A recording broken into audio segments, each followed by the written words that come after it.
الشيطان الرجيم بسم الله الرحمن الرحيم الصلاة والسلام على أشرف المرسلين سيدنا وحبيبنا محمد وعلى آله الطاهرين وأصحابه النجوم أجمعين أما بعد السلام عليكم ورحمة الله.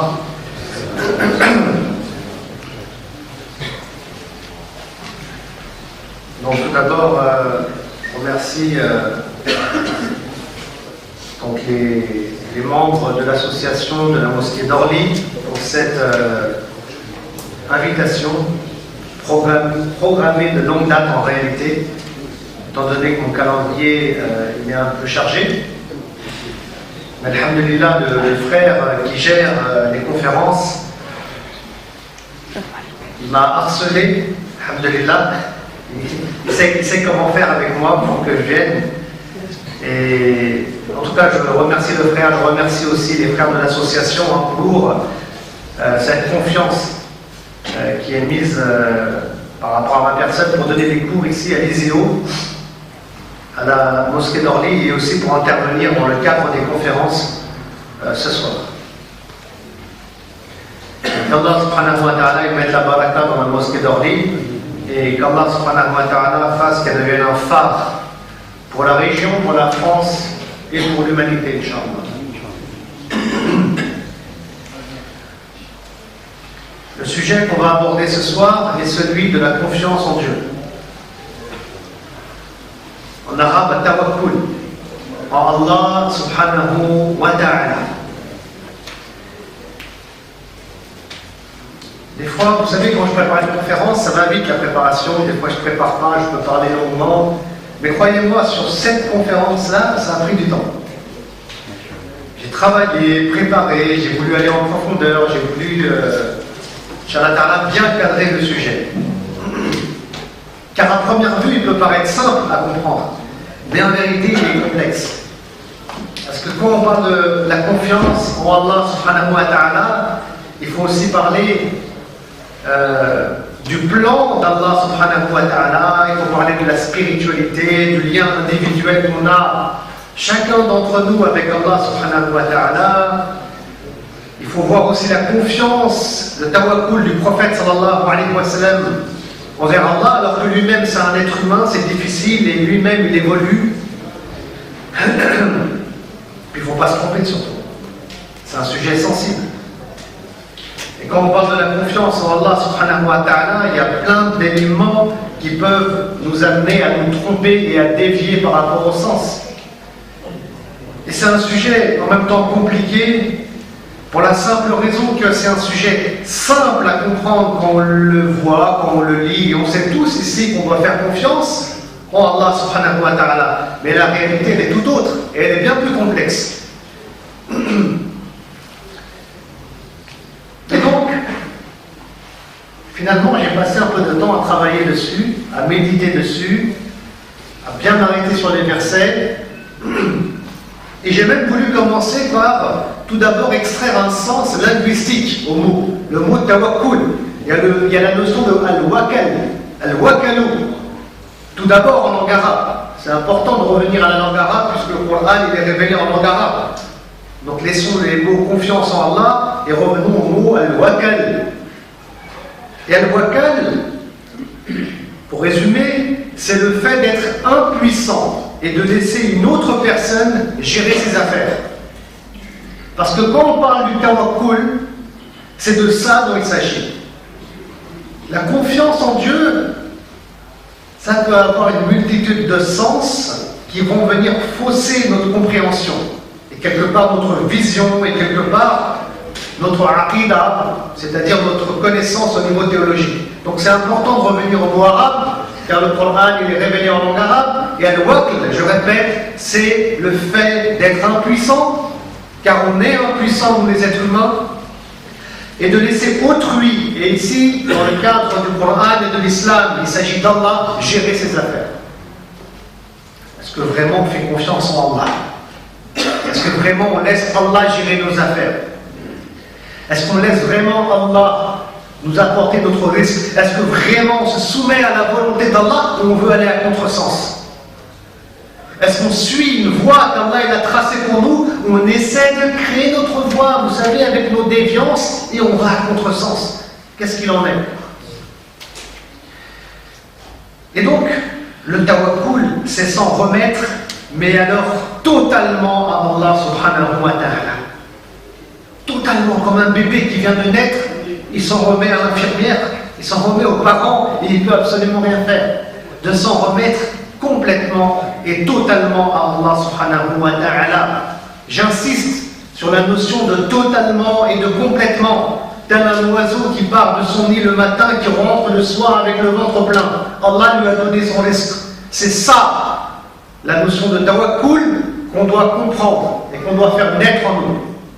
Et c'est pour ça que quand on parle de tawhid, le mot tawhid qui est très célèbre, l'unicité de Dieu, et qu'on étudie et qu'on enseigne parfois, et bien chez les premiers musulmans, les premiers croyants dès l'époque des compagnons, quand on parle du mot tawhid, on sous-entend surtout ce sujet-là, dans le domaine de la pratique.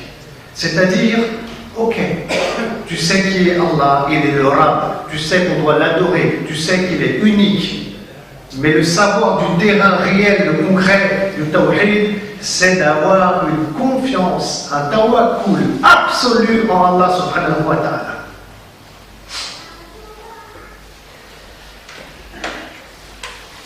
Et ce n'est pas quelque chose de simple. Et c'est pour ça que dans le Coran, on va retrouver souvent la notion de tawakkul avec la notion de iman. Comme quand Allah est dit dans le verset 122 de la sourate 3, c'est en Allah que les croyants placent leur confiance. Parce que le musulman, il ne peut pas. Le musulman, il n'est que soumis à Dieu à travers des actes obligatoires qui sont les piliers de l'islam, la salat, le jeûne, l'iman, la foi, c'est quelque chose de plus ancré dans les cœurs. Il faut distinguer entre l'islam ou l'iman, le musulman et le croyant. Et seul le croyant qui développe une relation d'amour intime avec Allah subhanahu wa ta'ala et une relation de confiance, et donc il développe sa croyance avec Allah subhanahu wa ta'ala, seul lui peut vivre le tawakkul, et pas le simple musulman. Et c'est pour ça que beaucoup d'entre nous, on pense avoir compris c'est quoi le tawakkul. Alors on ne le comprend pas forcément, ou bien si on le comprend, on ne le vit absolument pas. Et donc si on veut faire partie de ceux qui font confiance en Allah, qui s'en remettent totalement à Allah subhanahu wa ta'ala, tout d'abord travaillons notre foi, notre cœur, notre spiritualité, notre croyance. Et pour ça, bien entendu, il y a le mot iqra. Donc il faut revenir au savoir, c'est la première des démarches. Et revenir au Coran, qui est la parole d'Allah subhanahu wa ta'ala. Et là, je dis aussi attention aux fausses croyances.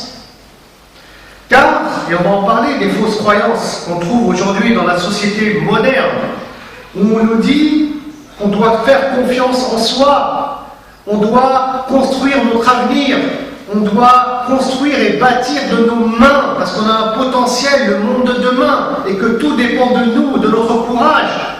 Attention à ce discours, car tout dépend d'Allah subhanahu wa ta'ala, rien ne dépend de toi. Tout est entre les mains d'Allah subhanahu wa ta'ala et rien ne se trouve entre tes mains. Et donc c'est important la notion de tawakkul. Quand je dis qu'il faut s'en remettre intégralement à Allah et qu'on est impuissant. Parce que c'est le jour où on se rend compte qu'on est impuissant et qu'on n'est rien, déjà qu'on est dans la bonne voie qui nous mènera à l'aide d'Allah subhanahu wa ta'ala. Mais si tu penses tout contrôler l'avenir, être le meilleur, construire, bâtir, comme le font d'autres autour de nous, alors Allah il va te laisser à toi-même. Et peut-être que tu finiras comme Pharaon. C'est une probabilité. La confiance en Allah, le tawakkul, il a été vécu aussi par le prophète sallallahu alayhi wa sallam. Mais ne croyez pas que c'était simple pour lui. Il a 40 ans, il reçoit la première révélation. Il ne sait pas qu'il est prophète. Il ne sait pas qu'il est messager. Il va appeler à l'islam. À la Mecque, les gens adorent 360 statues, idoles. On est essentiellement avec des idolâtres. Lui, il est seul à appeler au monothéisme pur. à l'adoration d'un Dieu unique qui est Allah subhanahu wa ta'ala, ça va être difficile. Les gens ils le calomnient, les gens ne le suivent pas. Et il doit placer sa confiance en Allah subhanahu wa ta'ala. C'était dur pour lui aussi. Parce que c'est un être humain, le prophète sallallahu alayhi wa sallam. Et plus les années vont passer, plus sa foi va se développer, plus sa relation avec le monde céleste va se développer. Et à un moment donné, il va même passer un cap lorsqu'il va visiter le monde céleste, et ça c'est lors du voyage nocturne. Où il n'est plus le même ensuite, le prophète sallallahu alayhi wa sallam. Il voit le paradis, il voit l'enfer, il parle à Allah subhanahu wa ta'ala en place à un autre niveau. Mais lui c'est un être humain, donc il n'est jamais ça. Sallallahu alayhi wa sallam. Et c'est pour ça que parmi les premières sourates révélées, on a la sourate Ad-Duha, où Allah lui rappelle qu'il ne faut pas qu'il doute. Il ne faut pas qu'il doute sur sa mission, en tant qu'homme, en tant qu'humain. Comment toi tu veux faire pour changer le monde tout entier? Avec tous ces idolâtres, toutes ces statues adorées, comment tu veux ramener les gens à adorer un Dieu unique? Et tout ça en l'espace d'une vie. Mais c'est ce qu'il va faire, le prophète sallallahu alayhi wa sallam. Mais dès le début, c'est compliqué d'y croire. Comment faire? Et Allah lui rappelle dans la sourate Ad-Duha, ne t'a-t-il pas trouvé orphelin quand il t'a recueilli? Souviens-toi. Souviens-toi, tu étais orphelin. Allah t'a abandonné? Non, il ne t'a pas abandonné. Pourquoi tu ne lui fais pas confiance aujourd'hui? Ou pourquoi tu ne lui ferais pas confiance? Allah, il t'a recueilli orphelin. Allah, il t'a donné à manger. Allah, il t'a mis sous la tutelle de Abd al-Muttalib, puis de Abu Talib. Allah, il t'a jamais abandonné. Et jamais il l'abandonnera. Jamais il l'abandonnera. Et aussi, il dira, Allah, dans la même sourate, ne t'a-t-il pas trouvé égaré quand il t'a guidé? On dit qu'il s'était perdu dans le désert à cause de Shaytan et qu'il a retrouvé son chemin. Ne t'a-t-il pas trouvé démuni quand il t'a enrichi? Le prophète sallallahu alayhi wa sallam, il était pauvre, il vivait par des moments difficiles, mais ensuite il est devenu commerçant.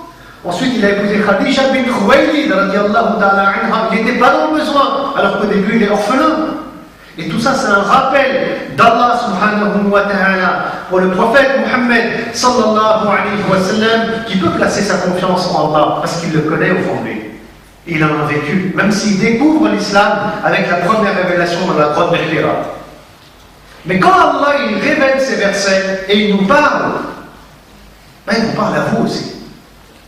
Il vous parle à vous aussi, il me parle à moi aussi. Parce que nous aussi on a un passé. Nous aussi on sait d'où on vient. Et en regardant notre passé, les difficultés par lesquelles on est passé, en regardant notre jeunesse, et ben on doit aussi s'en remettre à Allah subhanahu wa ta'ala par rapport à notre mission. Mais c'est quoi notre mission? Et ça c'est encore un autre problème. Lui, Muhammad sallallahu alayhi wa sallam, il savait c'était quoi sa mission. Il est un messager d'Allah et il avançait. C'est la mission qu'il a dans le cadre du plan d'Allah subhanahu wa ta'ala. C'est sa voie à lui qui va le mener au paradis. Nous, quelle est notre voie? Allah nous a créés pour qu'on l'adore, très bien. Mais quel va être le tremplin que toi tu vas utiliser? Qu'Allah il a voulu pour toi, pour que tu ailles dans les meilleurs endroits au paradis. C'est ça qu'il faut savoir aussi. Allah peut-être qu'il a fait de toi quelqu'un de riche, de très riche. Et peut-être que Allah il attend de toi que tu sois le Abu Bakr as-Siddiq de notre époque.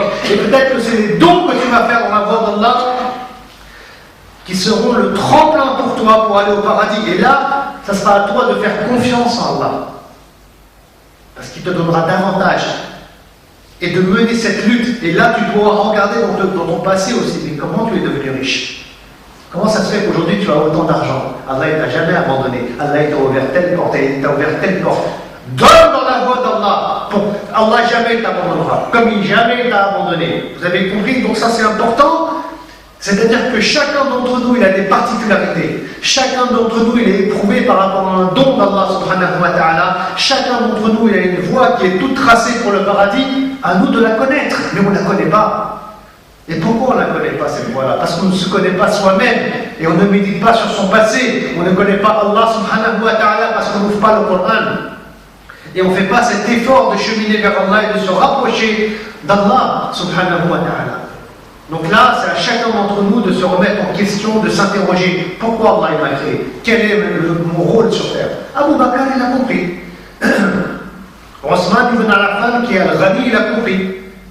Et chacun de nos pieux prédécesseurs a compris et il a évolué dans ce sens-là.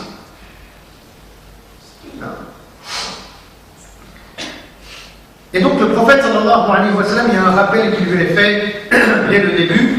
Et la notion de tawakkul, de confiance en Allah, il dit que c'est le sens d'une même pratique du mot tawhid dans la période dite mécoise. Et pendant les 13 premières années à la Mecque, ce sens-là, il est fortement ancré. Et puis, on a beaucoup de versets relatés qui nous parlent de la notion de tawakkul dans les 13 premières années de la Mecque. Parce qu'un vrai croyant, il doit faire confiance en Allah. On ne peut pas lui donner l'autorité, on ne peut pas lui donner le pouvoir, on ne peut pas lui donner de la responsabilité s'il ne fait pas confiance en Allah subhanahu wa ta'ala. Il ne sera pas à la hauteur.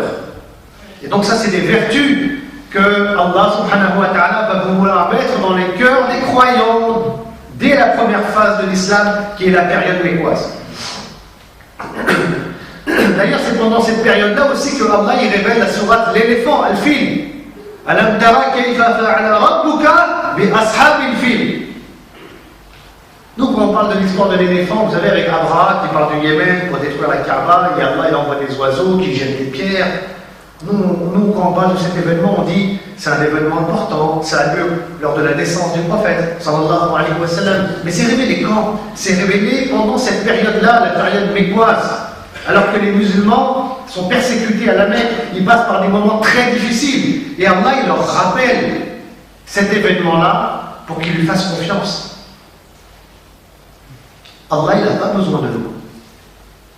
Allah, il n'a pas besoin des êtres humains. Allah, il a besoin de personne pour faire ce qu'il veut sur terre. Et il le prouve ici, une armée de 60 000 combattants qui arrivent à la Mecque. Il n'y avait personne pour se battre. Donc normalement, ils vont détruire la Mecque. Même les idolâtres, ils ont fui, ils sont allés sur les montagnes, ils ont peur.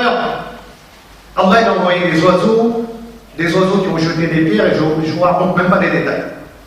L'armée tout entière a été anéantie. Est-ce qu'il y avait un combattant en face? Zéro. C'est pour ça qu'Allah dit à Rabbuka, ton Rabb. C'est lui le Rabb. C'est lui ton Seigneur. Il est capable d'anéantir une armée de 60 000 combattants sans qu'il y ait un être humain en face. Pourquoi on ne lui fait pas confiance? C'est-à-dire qu'il dit à Allah subhanahu wa ta'ala à son messager, continue ta mission. Il y a des gens qui te persécutent, il y a des musulmans et des musulmanes comme Soumeya qui sont tués, vous êtes calomniés, ils pensent qu'ils sont puissants. Regarde ce qu'il est capable de faire ton Seigneur. Et tu le sais, et tout le monde le sait ici à la Mecque.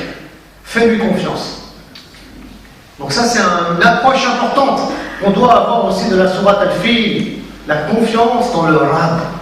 Et la notion de Rabb, donc Allah en tant que créateur, qui gère toutes choses, qui sait toutes choses, il n'y a rien qui lui échappe, c'est une des notions fondamentales révélées dans la période mécoise, et le mot Rabb, il est énormément répété dans tous les premiers versets, toutes les premières sourates révélées.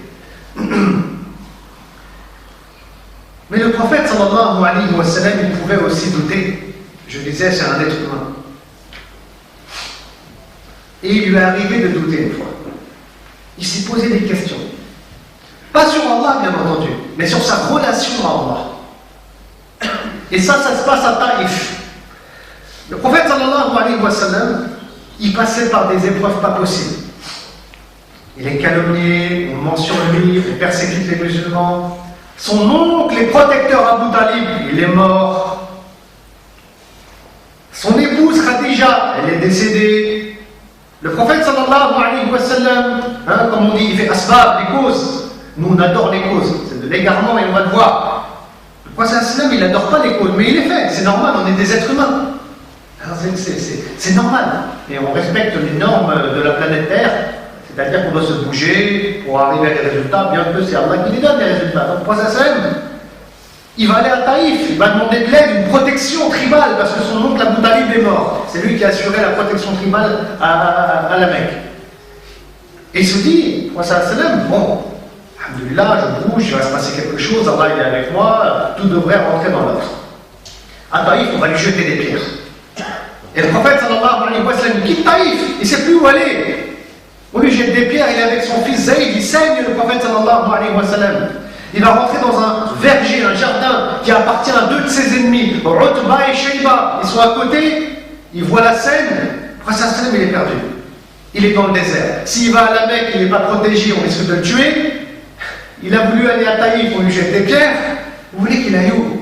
Même lui, le prophète sallam, il se met à douter, mais peut-être que j'ai fait quelque chose qui n'a pas plu à Allah subhanahu wa ta'ala. Peut-être. Peut-être. Et il va faire une dua. Il dira, ô Seigneur Dieu, à toi je me plains de mon impuissance et du dédain des hommes. Tu es le plus miséricordieux des miséricordieux. Tu es le Seigneur des démunis et des faibles, et tu es mon Seigneur. Entre quelles mains m'abandonnerais-tu? Entre les mains d'un étranger lointain qui ne montrerait qu'un visage renfrogné, ou entre celles d'un ennemi à qui tu as donné autorité sur moi? Si tu n'es pas en colère contre moi, alors je ne me fais aucun souci. Mais la paix venant de toi m'est plus agréable. Je recherche refuge dans la lumière de ta face qui illumine les cieux et dissipe les ténèbres. Toi qui assures le bon ordre des affaires de la vie immédiate et de la vie ultime, contre ta colère ou ton irritation, il n'est de force ni de puissance qu'en toi. Et donc le prophète sallallahu alayhi wa sallam, il demande à Allah qu'il le protège de sa colère. Et il lui dit que sa miséricorde, elle est préférable. Et il la préfère et il l'aime. Donc quand il demande cette protection contre la colère d'Allah, c'est parce que le prophète sallam, il émet des doutes. Est-ce qu'il a fait une erreur? Est-ce qu'il a dit quelque chose qu'il ne fallait pas dire? Est-ce qu'il a fait un geste déplacé qui a déplu à Allah subhanahu wa ta'ala? Et donc là, il y a des punitions, des châtiments et des problèmes derrière.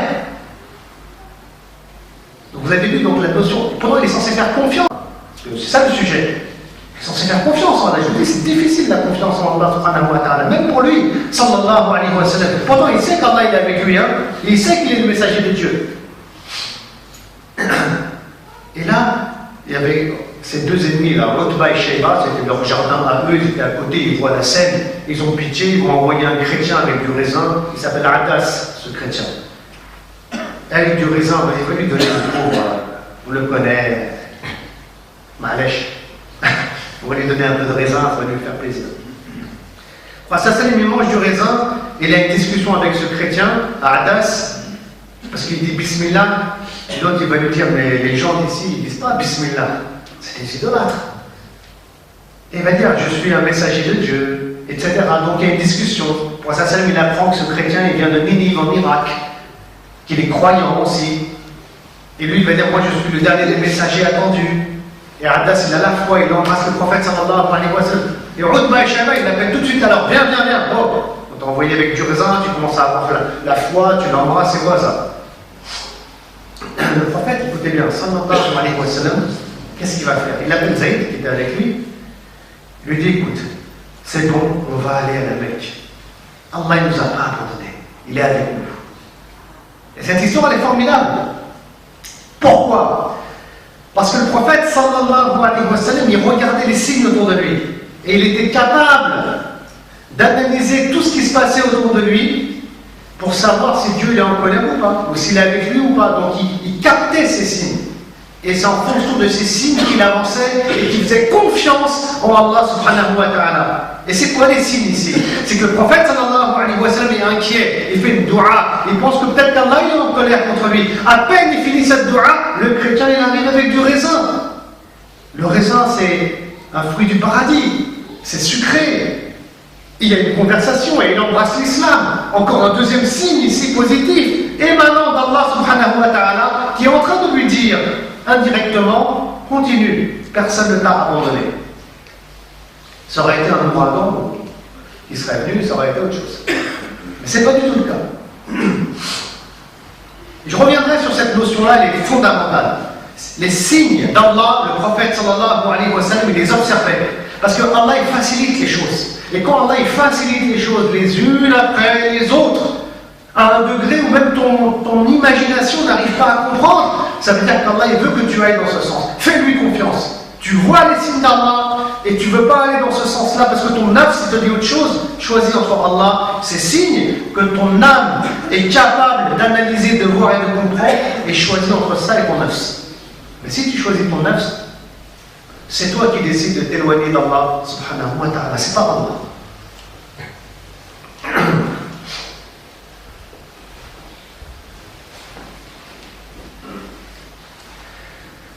Un autre moment où on voit qu'il est difficile pour le prophète sallallahu alayhi wa sallam de faire confiance en Allah, et il lui fait confiance totale, parce que là, mashallah, il est expérimenté, le prophète sallallahu alayhi wa sallam. C'est lors du traité de Hudaybiyah. Alors je vous explique un peu le contexte. Il y avait des batailles Il y a eu la bataille de Badr, il y a eu la bataille d'Uhud, puis il y a eu la bataille des coalisés, Al-Ahzab, où tous les ennemis du prophète sallallahu alayhi wa sallam se sont rassemblés pour attaquer Médine. Mais les musulmans sont sortis vainqueurs. On reviendra dessus peut-être tout à l'heure. Donc imaginez, c'est la guerre, de chez la guerre entre les musulmans de Médine et les idolâtres de la Mecque. Et le prophète sallam, il fait un rêve. Dans ce rêve, il se voit la tête rasée avec les clés de la Kaaba. Et il est en état de ihram. Il se réveille le matin, il dit à qui? Il dit aux compagnons, allez, on va faire la Umrah. Ah, tu vas faire la... Non mais imaginez, il va aller chez son ennemi, qui veut le tuer, qui veut tuer les musulmans, qui veut les massacrer. Pour ça, il veut aller là-bas faire la Umrah à la Mecque. Elle est où la confiance en Allah ici? Absolue et totale. C'est que les rêves des prophètes font partie des révélations. Ici, c'est une révélation qui est faite à Muhammad sallallahu alayhi wa sallam. Et donc, pour lui, c'est une garantie d'Allah. C'est un ordre qui vient d'Allah. Et il lui fait confiance et il avance. Mais en tant qu'être humain, on aurait fait des calculs et on aurait dit non, mais attends, on ne va pas aller chez notre ennemi, on va être tué. Pourquoi ça se lève? Il n'est pas dans le calcul. Les compagnons, ils suivaient le prophète sallallahu alayhi wa sallam. On voit le degré de la foi qu'ils avaient. Et eux, ils n'ont pas été dans le calcul. Si on le suit, on risque de mourir. Sauf les hypocrites. Al-Munafiqun. Eux, ils ne veulent pas y aller. Le prophète sallallahu alayhi wa sallam, il va y aller aussi. Il y aura des pressions. On sera à 2 doigts de sortir les armes. On est à 2 doigts que ça se passe très mal. D'ailleurs, les compagnons à Hudaybiyah vont lui prêter allégeance. Ils ne sont pas armés avec des armures, des casques, des cuirasses. Ils ont juste l'habit de l'ihram. Et les épées sont dans le fourreau. Donc ils prennent un coup d'épée, ils ne se relèvent plus. Et ils prêteront allégeance au prophète sallallahu alayhi wa sallam que s'ils viennent en face les attaquer, ils vont se battre, quitte à mourir. Parce qu'ils ont toutes les chances de mourir. Et ils ne fuiront pas. Et Allah il sera satisfait des compagnons, car ils ont suivi le prophète sallallahu alayhi wa sallam dans une mission impossible. Si lui sallallahu alayhi wa sallam fait une confiance totale et absolue avec toute l'expérience qu'il a et avec le maqam qu'il a, celui de prophète, les compagnons, ils ne sont pas à ce niveau-là, mais ils le suivent. C'est ça qu'on appelle Bay'atu ar-Ridwan. Le pacte de la satisfaction, car Allah révélera des versets où il dit qu'il est satisfait d'eux, donc des compagnons ici qui étaient présents.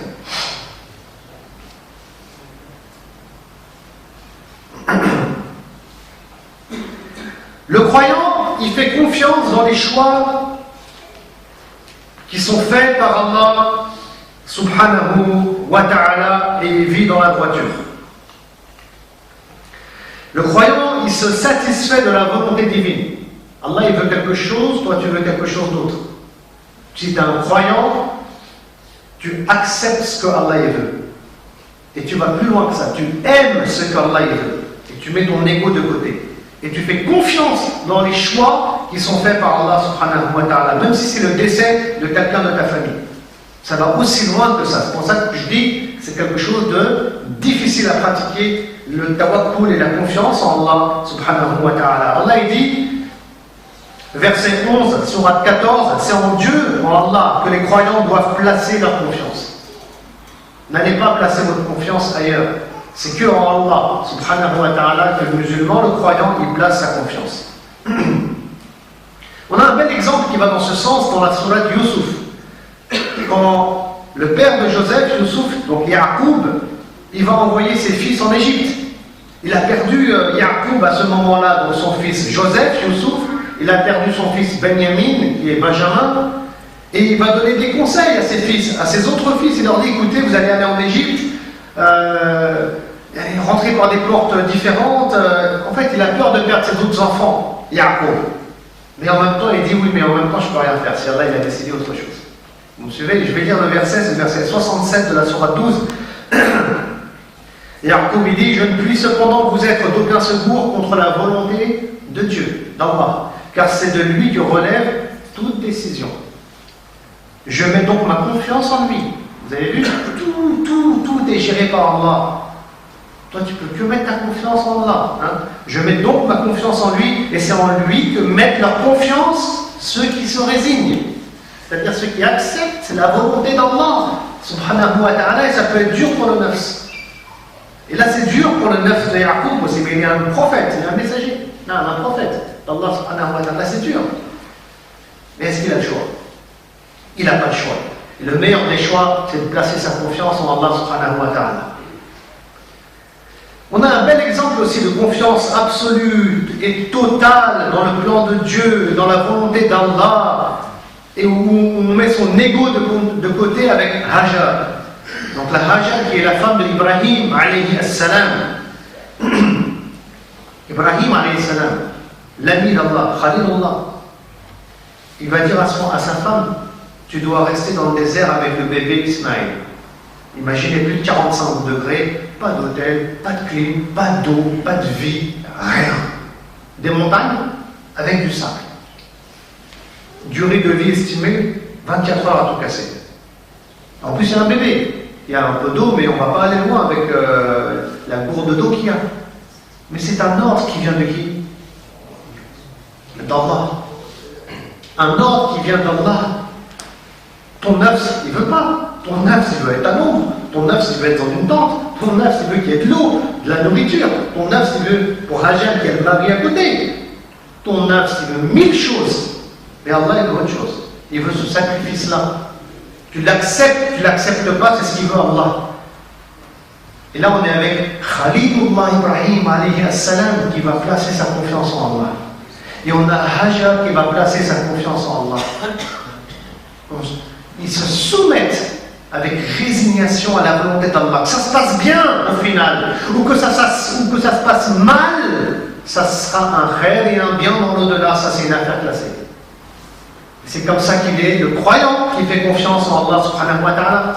Alors Hajar, qu'est-ce qu'elle fait? Elle a soif. L'enfant, il a soif. Elle va marcher entre le mont Safa. Elle va marcher entre le mont Safa et le mont Marwa. Mais vous croyez que ça échappe au savoir d'Allah? Rien n'échappe au savoir d'Allah. Allah, il a tout programmé déjà. Ça rentre dans le plan d'Allah subhanahu wa ta'ala.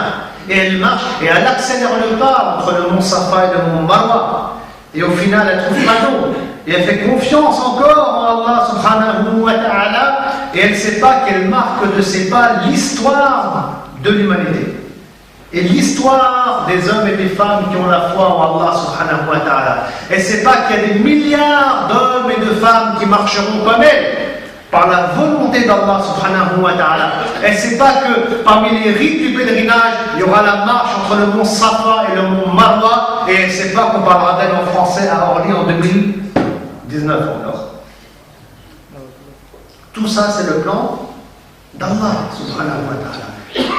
Elle, ce qui lui a été demandé, et lui, son mari Ibrahim alayhi salam, ce qui lui a été demandé, c'était quoi? Juste une chose: d'obéir. D'obéir à Allah subhanahu wa ta'ala. Et c'est comme ça qu'on doit être. On doit obéir à Allah subhanahu wa ta'ala dans des choses simples. On doit obéir au messager de Dieu sallallahu alayhi wa sallam. On doit suivre cette révélation faite par Allah. Quant aux résultats, aux conséquences, c'est Allah qui les gère, c'est plus nous. Nous, on doit être de bons croyants dans l'instant présent. Quant au futur, c'est Allah qui le gère, il n'a pas besoin de nous. Comme ici Hajar, qui ne fait que marcher finalement. Mais qui obéit. Et ça, le prophète sallallahu alayhi wa sallam, il l'a compris aussi. Et il faut qu'on le comprenne. Lui, il est messager de Dieu, sallallahu alayhi wa sallam. Lui aussi, il adore Allah. Et lui aussi, il doit jouer son rôle. C'est quoi? De transmettre l'islam. Enfin, c'est ce qu'il va faire. Il est à la Mecque, il transmet l'islam. Après, c'est Allah qui gère. Et il lui fait confiance. À un moment donné, il parle de l'islam. Il y avait toute une rumeur, une calomnie à la Mecque, surtout pendant le Hajj et le pèlerinage. Alors, on faisait croire aux gens, aux pèlerins, que attention, si vous écoutez Mohammed sallallahu alayhi wa sallam, si vous écoutez le Coran, vous allez avoir plein de problèmes de famille. Les familles, elles vont être détruites. Et ça, c'était quelque chose de vrai, en fait. Parce que tous ceux qui devenaient musulmans, c'était parce qu'ils avaient écouté le Coran. Mais les familles, après, ils les maltraitaient, ils les séquestraient. Donc, il y avait des problèmes de famille. Mais la cause, c'était ni le Coran, ni l'islam. C'était des gens qui étaient mauvais, qui étaient contre toute liberté de croire en Allah, subhanahu wa ta'ala, qui voulaient soumettre les gens à l'idolâtrie et à leur système. Donc, c'était des rumeurs, même des peurs. Parce qu'Abu Jahl et la Jama'a, avec Umayya, Abu Lahab et tout le monde, ils arrivaient à convaincre les individus. Et puis on a un homme qui appartient à une tribu, la tribu de Daous. La tribu de Daous qui arrive à la Mecque, donc des membres de la tribu, pour le Hajj, le pèlerinage, et on vient voir Toufayl ibn Amr, il fait partie des Daous, et on lui dit attention, Toufayl, va pas l'écouter, tu auras des problèmes, attention. Et Toufayl ibn Amr, il raconte l'histoire, il dit moi, j'avais tellement peur, j'ai mis du coton dans les oreilles. Je me dis, il ne faut pas que j'entende. J'ai peur. Et quand il va voir le prophète sallallahu alayhi wa sallam prosterné devant la Kaaba, il va dire mais c'est beau. Puis le prophète sallam, il avait un visage qui était munawwar, avec une certaine blancheur. Et on voyait l'amana, l'honnêteté dans le visage du prophète sallallahu alayhi wa sallam. Il va se dire non mais attends, j'enlève les cotons et j'écoute. Pourquoi je prends ces gens-là qui disent n'importe quoi? Il enlève les cotons et il va écouter le prophète sallallahu alayhi wa sallam, il va écouter le Coran et il va embrasser l'islam. Et ensuite il va disparaître. Quelques jours après il part. À l'époque il n'y avait pas beaucoup de choses qui avaient été révélées du Coran. Vous savez, le Coran il est révélé sur 23 ans. Mais on avait les bases solides par rapport à la foi et à la croyance qui avait été révélée. Et Toufayl il disparaît pendant des années, on le voit plus. Et un jour le prophète sallallahu alayhi wa sallam, plus de 10 ans plus tard, 13, 14 ans plus tard peut-être, alors qu'il est à Médine, il a fait la hijra, il est à Médine, installé là-bas, il voit 80 familles des Daous qui arrivent. Parce que Toufayl ibn Amr, pendant toutes ces années, il était en train de parler de l'islam, de convaincre les gens, d'adorer un Dieu unique, de parler de l'éthique, du comportement du croyant, de la générosité. Et les gens, ils ont adhéré au message du prophète sallallahu alayhi wa sallam, qui semble-t-il n'était pas au courant. Et il voit le prophète sallallahu alayhi wa sallam, 80 familles des Daous. Et parmi eux, là on est à peu près 3 ans avant la mort du prophète sallallahu alayhi wa sallam, parmi eux, il y en a un qui est très célèbre, que beaucoup d'entre vous connaissez, c'est Abu Huraira, radiyallahu ta'ala anhu, qui rapporte des milliers et des milliers de hadiths du prophète sallallahu alayhi wa sallam. C'est d'ailleurs lui qui a rapporté le plus de hadiths. C'est lui qui a rapporté le plus de hadiths. Je récapitule. Le prophète sallallahu alayhi wa sallam, il adore Allah, il parle de l'islam, c'est sa mission. Tout ce qui se passe derrière, c'est plus entre les mains du prophète sallallahu alayhi wa sallam, c'est Allah qui fait. Et c'est ça la confiance en Allah. Regardez, 80 familles, il n'a rien fait pour ça. C'est Allah qui a fait derrière, c'est le Rab. C'est notre Rab, c'est lui qui fait, c'est lui qui crée, c'est lui qui organise, c'est lui qui structure. Toi, t'es qui pour faire ça? Tu peux rien faire. 80 familles, dedans comme par hasard, Abu Huraira, comme par hasard, il va aimer la mémorisation du hadith, comme par hasard, il va rapporter des milliers de hadiths qui nous sont parvenus aujourd'hui. Tout ça, c'est le plan d'Allah subhanahu wa ta'ala. Comme Hajar. Il est ici, le prophète dans l'obéissance et dans sa mission et dans son rôle. Et c'est pour ça que parfois on se dit, mais vous savez comment l'islam en France, comment on peut faire pour que les choses changent. On est trop dans les calculs parfois. Que chacun joue son rôle pleinement. Que chacun sache pourquoi Allah l'a créé. Que chacun sache quel est le don d'Allah. Moi, le don qu'il m'a donné, c'est le ilm, le savoir, l'enseignement. Je fais ça depuis longtemps et Inch'Allah, j'espère rester dedans. Il y a des gens, je vous dis, le don, c'est autre chose. Ça peut être des richesses, je ne sais pas. Chacun, Allah lui a donné quelque chose de spécifique qu'il exploite pour aller de l'avant. Qu'il joue pleinement son rôle, avec beaucoup de sincérité, beaucoup de modestie, d'humilité, et qu'il place sa confiance en Allah subhanahu wa ta'ala. C'est ça qui fera, si la personne est croyante, sincère, patiente et dans l'obéissance, qu'Allah va agir derrière. Et là, cette personne-là peut placer sa confiance en Allah. On doit la placer. C'est ça le mécanisme que j'aimerais que vous compreniez, et c'est un mécanisme qu'on retrouve finalement dans le Coran révélé par Allah subhanahu wa ta'ala. Pour continuer, l'être humain, il ne maîtrise rien. Donc on doit faire confiance en Allah, on maîtrise rien. L'être humain, il a été créé faible, comme Allah il dit dans le Coran, verset 28, surat 4, Dieu veut alléger certaines de vos obligations, sachant bien que l'homme a été créé faible. Un moustique qui vient et te pique, tu as le virus de chikungunya ou la je sais pas quoi, tu vas avoir de la fièvre, tu vas cracher du sang, tu vas mourir. Du vu et du revu. Et un jour, tu vas apprendre que tu as un cancer, tu vas mourir après. L'arrière-phase, mais bon, on va tous mourir. On est des êtres fragiles, on n'est rien, c'est des cellules à l'intérieur de nous. On n'est rien. Demain, peut-être tu vas sortir et traverser la route et te faire écraser par une voiture. On n'est rien. Des êtres vivants, des créatures d'Allah, subhanahu wa ta'ala. Allah ne maîtrise rien. Peut-être que demain, tu vas te faire licencier par ton employeur. Tu ne maîtrises rien. L'être humain, il est faible. Quant à Allah, pourquoi on ne lui fait pas confiance? Allah, il a créé le soleil. Allah, il a créé la lune. Allah, il a créé la galaxie. Allah, il a créé l'univers. Allah, il a créé les montagnes. Allah, il a créé les animaux, les plantes, les djinns. Il a créé tellement de choses. Et vous croyez qu'il est incapable de gérer vos affaires? Qu'il est incapable de gérer votre avenir? Qu'il est incapable de gérer votre vie? Comment on en est arrivé à se dire c'est moi l'avenir, c'est moi qui construis l'avenir, c'est moi qui construis les jours de demain? Tu as cru que tu étais plus intelligent que Allah, mieux dans la stratégie, plus dans la réussite que Allah, subhanahu wa ta'ala, parce que tu aurais lu des livres qui parlent des clés de la réussite, par exemple. Mais quelle clé de la réussite? La réussite, elle est entre les mains d'Allah, subhanahu wa ta'ala. De quoi tu parles? Ça, c'est les clés des asbab, et après, Allah ta'ala a'lam de ce qui va se passer.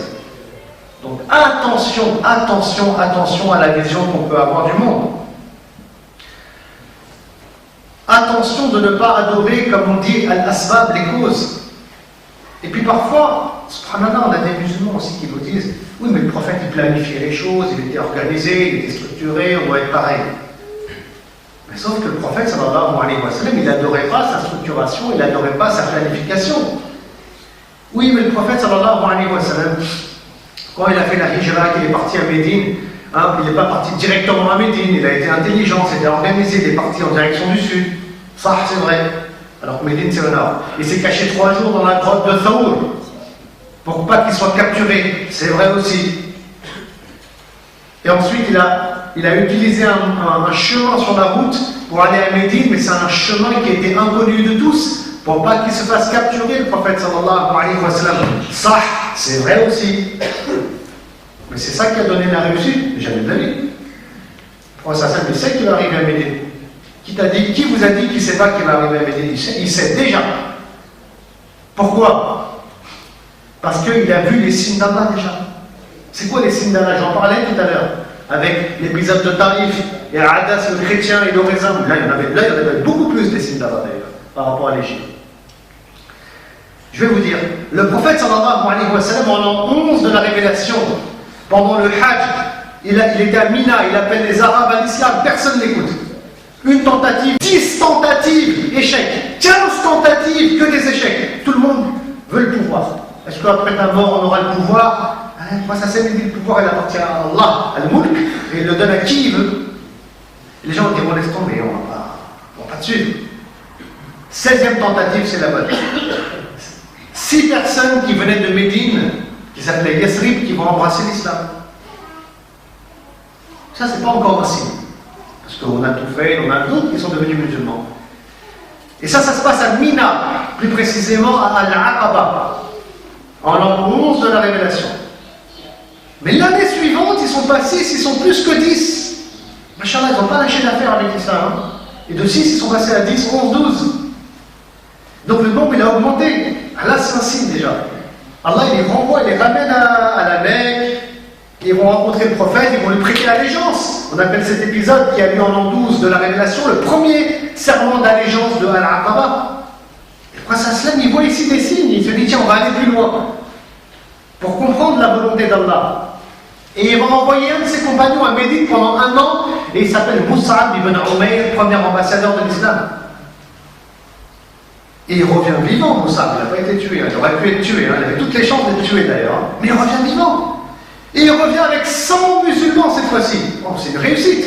Avec des notables de Médine qui sont devenus musulmans. Et qui sont même prêts à lui donner le pouvoir au prophète sallallahu alayhi wa sallam s'il émigre à Médine. Vous voulez quoi de plus comme feu vert? Ça, c'est la volonté d'Allah. Les choses sont claires ici. Un processus long de 2 à 3 ans, avec tous les feux verts, avec les gens qui se tournent en masse vers l'islam, avec les clés du pouvoir entre les mains du prophète sallallahu alayhi wa sallam, tous les signes ici vont dans le sens où Allah il veut que le prophète il aille à Médine, sallallahu alayhi wa sallam. Et c'est ce qu'il va faire. Il ira à Médine et ses compagnons ils vont le suivre. Mais quand les feux ils sont verts comme ça, quand les signes sont clairs, quand ils sont évidents, vous croyez que le prophète sallallahu alayhi wa sallam, il pense que maintenant, il y a quelqu'un qui va le stopper. Alors qu'Allah il a ouvert toutes les portes, mais il n'y a personne qui va le stopper. Il n'y a personne qui peut le stopper. Et nous aussi dans nos vies, quand on voit que Allah il a facilité une voie et il nous a facilité les feux, ils sont verts et comme jamais on a imaginé et jamais on a conçu, place ta confiance en Allah et fonce. Il n'y a personne qui t'arrêtera. Tous les êtres humains peuvent se rassembler pour te stopper, personne ne pourra. Parce qu'Allah veut ça. Et c'est la voie qui t'a ouverte et d'ailleurs, si tu comprends ces signes de Dieu et que tu as compris que c'est ta voie, c'est qu'Allah t'aime parce qu'il est en train de te guider vers la bonne voie et il t'a facilité la voie de la guidance. Et là, c'est qu'Allah t'aime. Et donc le prophète sallallahu alayhi wa sallam, là il va faire l'hégire, il va partir à Médine. Et quand il va être à 2 doigts d'être capturé dans la grotte de Saoul, vous savez, il est avec Abu Bakr, les éclaireurs ils arrivent, Abu Bakr il a peur, moi ça se non, il sait qu'il va rien lui arriver. Quand Allah il a facilité comme ça, je vous dis, il ne peut rien se passer. Et il va lui dire, ne t'inquiète pas, on est 2, Allah est notre 3e compagnon. Et Allah subhanahu wa ta'ala il révélera, verset 40, sourate 9, si vous ne voulez pas prêter assistance au prophète sallallahu alayhi wa sallam, Dieu lui a déjà prêté la sienne lorsque chassé par les négateurs et se trouvant dans la grotte avec son seul compagnon, il disait à celui-ci, ne t'afflige pas, Dieu est avec nous. Dieu étendit alors sur lui sa sérénité, envoya à son secours des troupes invisibles, les anges, faisant ainsi échec aux négateurs et assurant le triomphe de la parole divine car Dieu est puissant et sage. Et c'est Allah l'acteur ici. Donc c'est une garantie. Et il y aura d'autres événements en cours sur la route de l'Échir. En réalité, il y en a plein d'autres. On ne va pas, Inch'Allah Ta'ala, s'attarder dessus. Maintenant, le fait que le prophète il planifie et il est organisé, c'est pourquoi? Parce que l'être humain sur Terre, il vise l'excellence en toute chose. Donc il fait les choses proprement, de manière organisée, de manière réfléchie, en faisant la shura, en se consultant, donc il avance de manière propre. Et Allah, il aime quand les rangs ils sont serrés, même lors de la prière. Mais ce n'est pas la structuration et l'organisation qui va nous donner la réussite dans quoi que ce soit. Tout ça, c'est entre les mains d'Allah subhanahu wa ta'ala. C'est pas entre les... Et c'est pour ça que une des maladies de notre époque, c'est que les causes qu'on est en train de construire et notre planification, on s'est mise à l'adorer, en pensant que c'est ça qui donnera la réussite. C'est comme quand on prend un médicament, on est convaincu que c'est le médicament qui va nous guérir, alors que c'est une formule chimique. Et tout le monde sait que Shafi, c'est qui? C'est Allah. On le sait. On le sait, mais avec le cerveau. Quant au cœur, il penche vers le médicament. Et Allah il jugera en fonction de ce qu'il y a Hamuna, le cœur.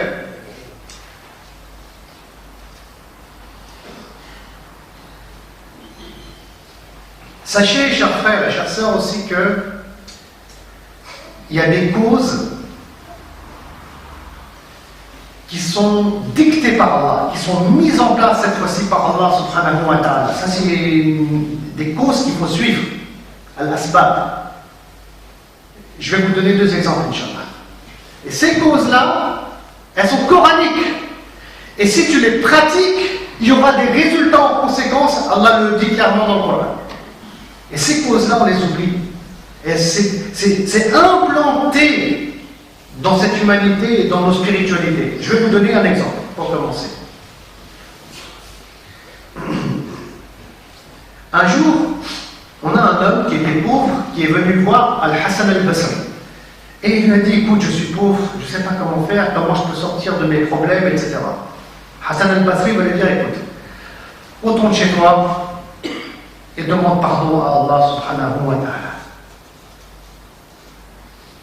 Il n'a pas dit, va travailler, va bosser, t'es pauvre, c'est pas normal, pourtant il y a du travail, ça c'est tombé ça. Il lui dit, rentre chez toi et demande pardon à Allah. Ensuite, il y a un deuxième homme qui va venir et il va dire, oh Hassan, moi, j'arrive pas à avoir d'enfant. couple, etc., il y a des soucis. Et il va lui dire, écoute, rentre chez toi et demande pardon à Allah subhanahu wa ta'ala. Ensuite, on a un troisième qui vient et dit, moi j'ai des problèmes, franchement la pluie là elle tombe pas, j'ai un jardin, il n'y a pas de fruits, il n'y a pas de bonne récolte, je ne sais pas quoi faire. Il va lui dire, écoute, rentre chez toi et demande pardon à Allah. Alors, les musulmans qui étaient là, des élèves, des étudiants, ils vont lui dire, mais attends, on ne comprend pas. Les gens ils viennent, tu leur dis tous, allez, rentre chez toi et demande pardon à Allah.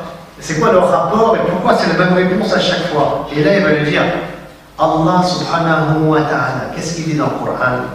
Et il va réciter les versets 10 à 12 de la sourate 71, Nuh. Et il reprend les paroles de Nuh ici.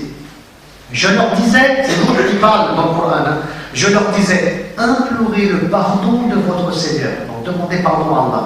Il est plein de mansuétude, il vous enverra du ciel des pluies abondantes, accroîtra vos richesses et le nombre de vos enfants.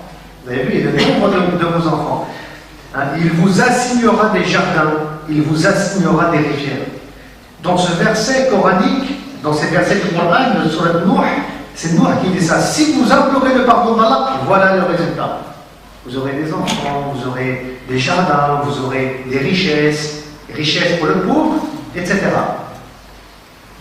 Et là, on néglige ces asbab-là.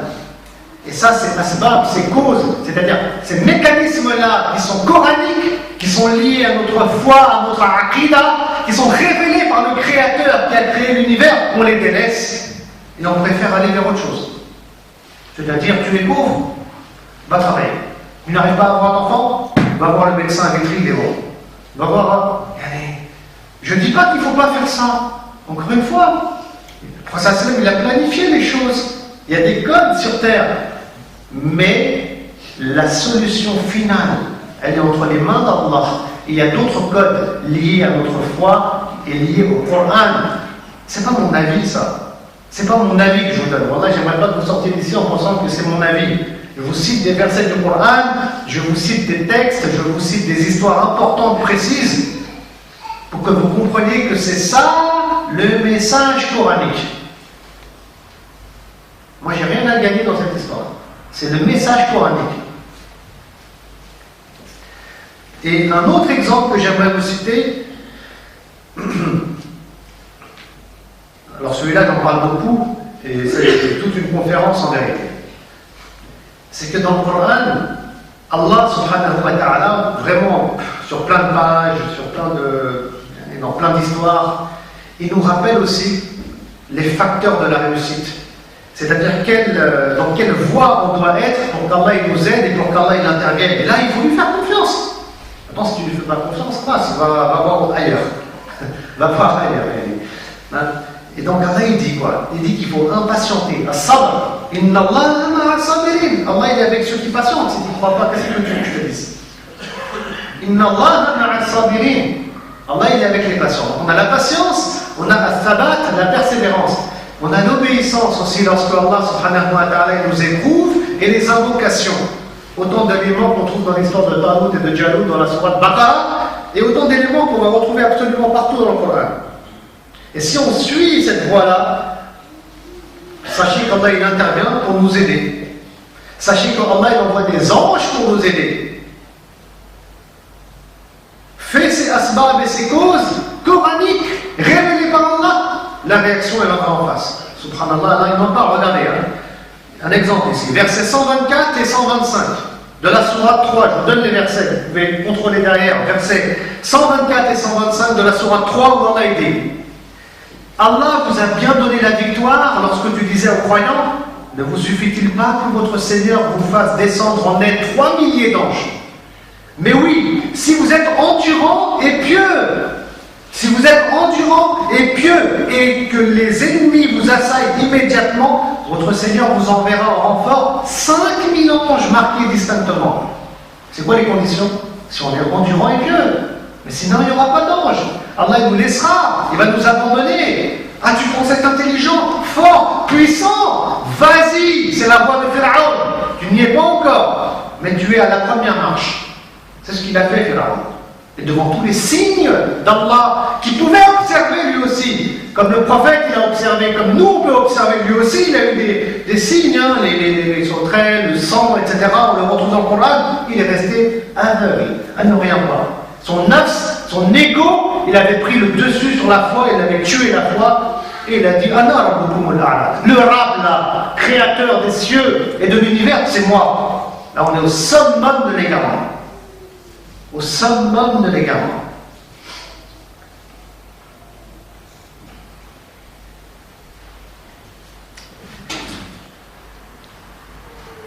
Celui qui s'inscrit dans la voie d'Allah, celui qui sait qui il est, qui connaît Allah, qui évolue dans le bon sens, Shaitan ne peut plus le toucher. Shaitan n'a plus accès à lui. Parce qu'il s'est aligné avec la volonté d'Allah subhanahu wa ta'ala et il s'est aligné dans le plan d'Allah subhanahu wa ta'ala, Shaitan n'a plus accès à lui. Et c'est pour ça que Allah dit dans les versets 98 et 99 de la sourate 16, je répète, 98, 99 de la sourate 16, Allah dit, quand tu lis le Coran, demande la protection de Dieu contre Shaitan, Satan, contre Satan le maudit, écoutez bien, qui n'a aucun pouvoir sur ceux qui croient et qui s'en remettent à Allah. Il n'a aucun pouvoir. Parce que quand tu t'es remis à Allah subhanahu wa ta'ala, Shaitan, quand il va venir, il va se faire balayer par les 5000 anges qui sont à côté. Il n'a plus accès à toi.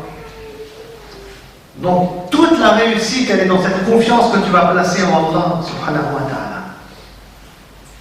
Et Shaitan, il ne peut plus rien faire.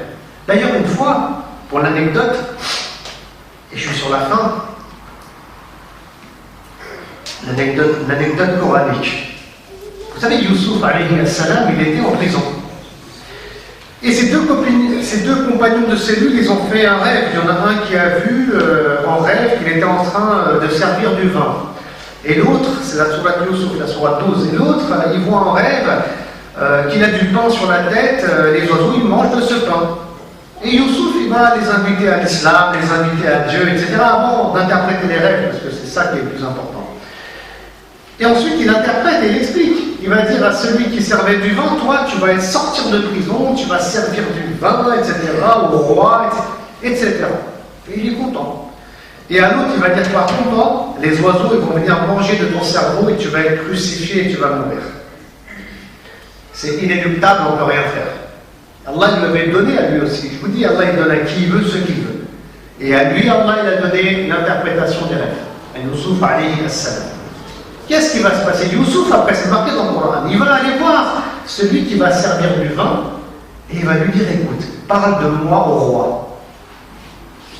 Parce que Youssouf, il voulait sortir de prison. Il n'avait rien fait, il avait été emprisonné injustement. Et lui, il dit, l'homme, il dit, ok, j'en parlerai. Et qu'est-ce qu'il dit Allah subhanahu wa ta'ala ensuite? Que quand il est sorti de prison, Shaitan, il lui a fait oublier. À celui qui allait donner du vin au roi. Je vous lis le passage, verset 42. S'adressant à celui qui, à son avis, devait être sauvé, Joseph lui demanda d'attirer sur lui l'attention de son maître. Mais Satan lui fit oublier de parler à son maître de Joseph. Aussi ce dernier séjourna-t-il quelques années encore en prison. Mais vous savez, Shaitan n'a jamais gagné cette bataille. Allah, il a voulu qu'il reste davantage en prison. C'est ça qu'il faut comprendre. Parce que le moment, il n'était pas opportun. Shaitan, il a pensé être grand, puissant. Il ne va rien faire. Il a fait oublier à l'autre, mais tout ça, c'est dans le cadre du plan d'Allah subhanahu wa ta'ala. Et un jour, il y a un roi, il va faire un rêve. Et on cherche quelqu'un pour interpréter ce rêve. Et cet homme, il sera là, il va se rappeler. Car c'est Allah qui voudra qu'il se rappelle à ce moment-là, et c'est là qu'on parlera de Joseph, et c'est là que Youssouf il va parler il va sortir de cette prison. Parce qu'il va sortir de prison quand Allah le voudra. Shaitan, il a beau faire ce qu'il veut, Allah il est gagnant derrière. Et c'est pour ça que je dis que Shaitan, il n'a aucun pouvoir sur celui qui a la foi, comme Allah il le dit dans le Coran, et qui place sa confiance en Allah subhanahu wa ta'ala. Si en apparence tu crois que Shaitan t'a fait un croche-pied et il a gagné, si tu as la foi en Allah et tu as confiance en lui, tu sais toi aussi en tant que croyant d'avance que c'est un échec pour Shaitan, il ne le sait pas. Mais place ta confiance en Allah, ça c'est le plus important. Et placer sa confiance en Allah, c'est aussi rappeler quelque chose, et je termine par ça, mais vraiment qui est important, et c'est un long sujet, c'est que quoi qu'il puisse arriver, Allah, s'il veut, il change les règles. Allah, il change les règles. Allah, il intervient et il fait quelque chose qu'on ne peut pas expliquer sur un plan rationnel. Ça existe. Et c'est pour ça qu'il faut lui faire confiance aussi. C'est encore une autre étape, un autre sujet lié à la confiance en Allah.